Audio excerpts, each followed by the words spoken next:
Episode 32, she had to meet the female lead Sama. Moreover, Nanshen will go with her. Just kill her already. She had to use these sanitary pads. Could she not meet that female lead whatsoever? She was sure that the moment she went to the cafe and met the female lead, that woman wouldn't let her go even for a second. She would be bombarded with questions regarding design and anything. This is disaster, oh dear God. Tanhua very much wanted to refuse Nanshen's offer to make her meet the female lead, but alas, unfortunately, Tanhua could only be obedient and agreed with Nanshen's offer. She did want to say no, but how could she? Nanshen was her boss, and she was his lackey. She couldn't disobey Nanshen's order. This would be so troublesome. Moreover, Boss Nan, why the hell do you have to come along with her? She thought the female lead would surely ask to meet alone with her. So how could this Nanshen shamelessly tag along with no shame at all? Thick-skinned. Tanhua was worried that the blood would leak through her pants anytime soon. Actually, if Nanshen didn't come with her, then it's all right, even though that unfortunate incident happened. Maybe only the female lead would know her secret, and so she could simply ask the female lead to keep her mouth shut by bribing her with design ideas. But then if Nanshen came, and accidentally saw it, meh. Her life would end right away. She heard from fellow coworkers in their company that Nanshen really hated a liar. Once an employee got caught lying for a small thing, and the next day he was fired. Nanshen hates liars, but he himself is a liar. What kind of logic is this? Tanhua mumbled as she cursed Nanshen a few times in her mind. She knew Nanshen wanted to tag along only because he wanted to see the female lead, Mishu. It was so obvious written on Nanshen's face, you know? Throb. Tanhua's heart suddenly felt hurt again when she thought like that. Why the hell lately her heart would get hurt every time she thought of Mishu and Nanshen being together? Is this what people say heart disease? And so while having this confusion, Tanhua finally arrived at the cafe where the female lead was waiting. Cleaning. Ah, Mishu? Sorry for waiting. Nanshen immediately approached Mishu when he entered the cafe. From afar, Mishu was already visible in her unique attire. She was wearing navy blue office-style clothes, looking very elegant and classy. Ah, Nanshen?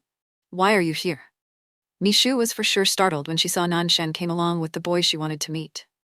Didn't she say to let the boy come alone? Why is Nanshen tagging along? Sorry, we were on the way to get breakfast and your message came in the right timing, so I just tagged along.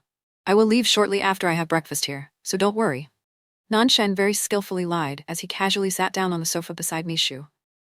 It meant Nanshen wanted Tanhua to sit across from Mishu's seat. Tanhua, who saw all of this, had her eyes twitch in anger. A big liar. They were going to have breakfast? They clearly were going to the office. In fact, Nanshen already ate breakfast in his house before. What a liar. With a faint humph, Tanhua sat down on the sofa across from Mishu's seat. Plop. Mishu herself actually felt reluctant with Nanshen being here, but then thinking he would only eat breakfast and leave, she didn't mind it anymore.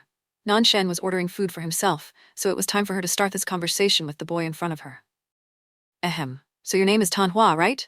Nice to meet you. I am Mishu. Sorry to suddenly make this request. Mishu started the conversation by introducing herself politely as she stretched out her hand to make a handshake.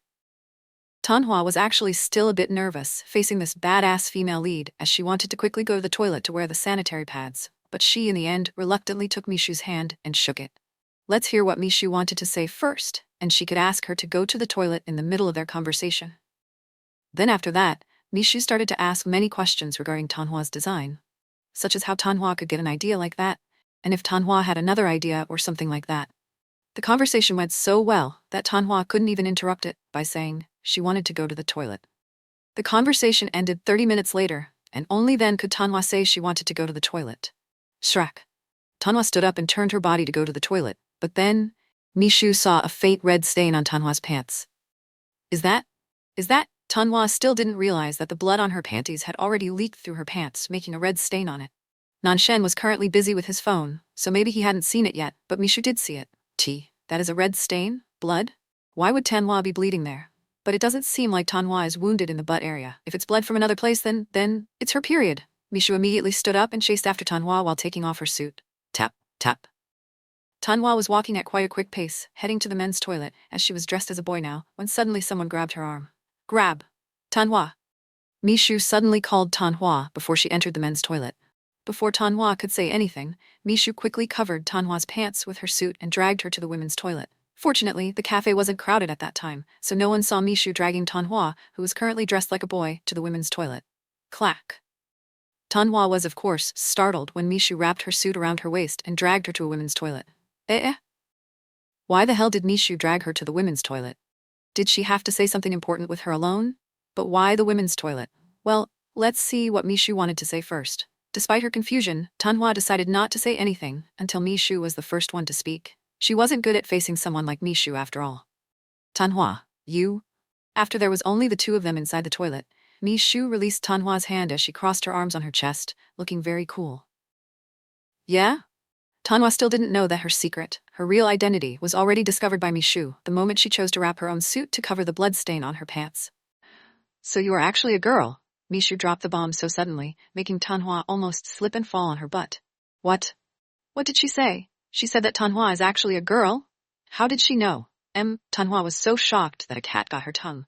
She wasn't sure whether to deny it to the end or just tell the truth. You are on your period, right? The blood leaked through your pants. Mishu shook her head as she pointed her finger to the pants Tanhua was wearing now. Eh? Really? Tanhua immediately checked her pants and found out that there was indeed a red stain of blood there. Gah! So this is how Mishu knew she's a girl. Tanhua began to panic and tried to cover the stain with the suit Mishu wrapped around her waist. Oh my god, so Mishu did discover her true identity, but isn't this too damn dangerous? Nanshen was there. It was so fortunate that Nanshen didn't see this stain. Don't worry for now. Quickly wear the sanitary pads you brought. We can talk after you use it. Looking at Tanhua's pale face, Mishu couldn't bear to ask her many questions regarding Tanhua disguising her true gender. Mishu kindly pushed Tanhua to enter one of the toilets to quickly wear the sanitary pads. Tanhua was indeed startled and shocked that Mishu knew her secret, but for now, she had to use the sanitary pads first. 5 minutes later. Clack. Tanhua had worn the sanitary pads now and was ready to hear what Mishu would say to her. Tanhua's body became stiff as sweat began to drench her forehead. Would she tell Nanshen about this? Would she blackmail her? Contrary to what Tanhua imagined, Mishu said something that made her impressed. Heish, don't be that stiff. I won't tell anyone about this. I'm sure you have your own urgent reason for dressing up like a boy. Mishu patted Tanhua's shoulder with a smile as she reassured Tanhua that she wouldn't tell anyone about this incident. Really? You won't blackmail me or anything? Tanhua meekly raised her head to see the bright goddess in front of her. Yes, I promise you. Aside from that, I actually feel glad that you are a girl, so we can be friends. Mishu's eyes sparkled with pure light as she showed Tanhua how she was so sincere about this. Mishu really felt happy when she knew the boy she secretly admired is a girl. Now they could become friends. She already liked Tanhua's personality at first glance, so why not become friends? Friends? With Mishu Nuna? Tanhua's eyes began to turn teary as she felt that this female lead was actually kind, not like what she imagined her to be. Mishu is truly a goddess. No wonder Boss Nan is obviously interested in her. Tanhua quickly agreed to become Mishu's friend, and the matter ended beautifully, but both of them suddenly realized they had another problem. The blood stain on the pants.